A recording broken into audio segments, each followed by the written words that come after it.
Hi guys, welcome to Class Rural Comedies, Facts, and Trivia. Appreciate you stopping by. I got 10 facts about the actress who played Granny on the Beverly Hillbillies.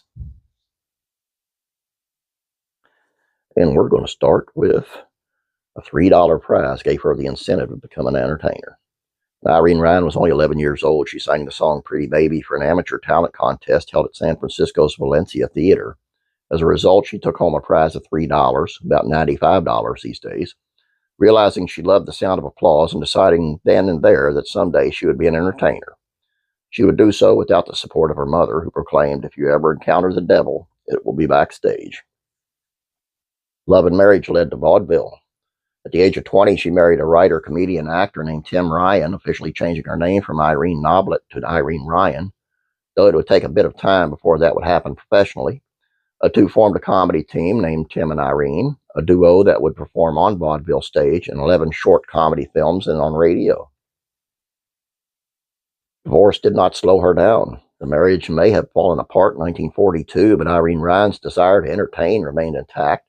She spent 2 years touring with Bob Hope's radio program, and in 1943 appeared in the country music film Oh My Darling Clementine, as well as a pair of RKO short films starring Edgar Kennedy. During this period, Tim Ryan had become quite popular as an actor, so the former couple were teamed up in 4 films, including 1944's Hot Rhythm. It took her quite some time to be happy with who she was. Although it took many years for this to happen, Irene Ryan finally, by the 1950s, had come to accept herself for who she was and not worry about whether or not she could fit into the more glamorous side of Hollywood.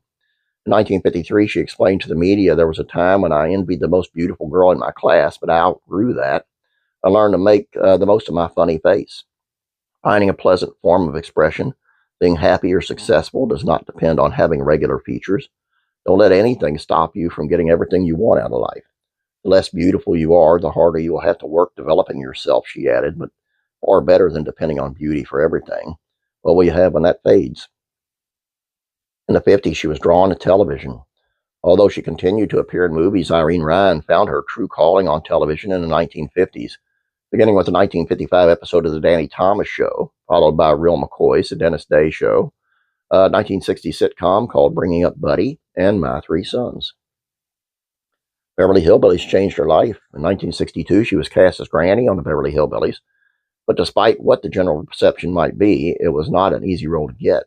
As she related to the El Paso Times in 1972, "I had to fight for it.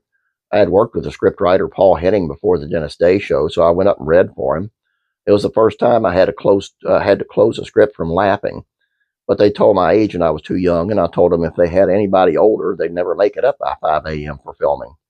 Not very long after, she was told that she had a job. Irene lied. She loved the Beverly Hillbillies. By the time the Beverly Hillbillies had reached its second season, the media, as well as the audience, had fully embraced the show. Irene Ryan was probably one of its biggest fans, as she commented in 1963, "It's like I'd gone to heaven. Honestly, it's so funny that I just sit and laugh. 6 months ago, no one cared whether I was alive or dead. Now everyone I meet asks, how old are you really, Granny?" Show is just so simple, just good old-fashioned comedy. No one is neurotic. We don't solve no world problems, and there's no message about anything.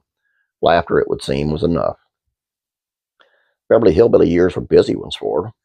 Her popularity on the Beverly Hillbillies opened other doors for her. In 1965, she signed a 2-year contract to perform at the Sahara in Las Vegas, a show that was a combination of comedy and music. On top of that, she brought the Granny character to Mr. Ed in 1965, an uncredited part in 1966 movie Don't Worry, We'll Think of the Title, and 2 episodes of Petticoat Junction in 1968, the latter series sharing a universe with the Beverly Hillbillies and Green Acres. She would appear as a celebrity contestant on TV game shows and on 4 episodes of the Hollywood Palace in 1969. She only had a brief post-Granny career. The Beverly Hillbillies ending its run in 1971, Irene Ryan decided to essentially go back to her roots on the stage by scoring the role of Berthe in the Bob Fosse musical Pippin in 1972, where her standout number was No Time at All. Tragically, on March the 10th of 73, she suffered what is believed to have been a stroke in the middle of a performance. Flown back to California, she was told by physicians that she was suffering from an inoperable brain tumor, which would claim her life on April the 26th of 1973 at the age of 70. The legacy of Irene Ryan continues. 1972, she had created the Irene Ryan Acting Scholarship, which provides scholarships to extraordinary actors who have been a part of the Kennedy Center American College Theater Festival. That scholarship continues to this day, as does the enduring memory of Irene Ryan as Granny on the Beverly Hillbillies. I've probably said it 100 times on here, and I'll probably say 100 times more. I love Irene Ryan. Granny is great. Irene Ryan, my dad just thought she was the most beautiful woman in the world, and I agree. She was a very beautiful woman and just so talented, so talented. And she was a big Motown hit from that Broadway show, Pippin. The song that she sang on there, they put on Motown record, and it wound up being a big hit for her. So she was Granny was a Motown rock and roller, I guess, or whatever, which is really cool. I'll be doing a video on that too sometime.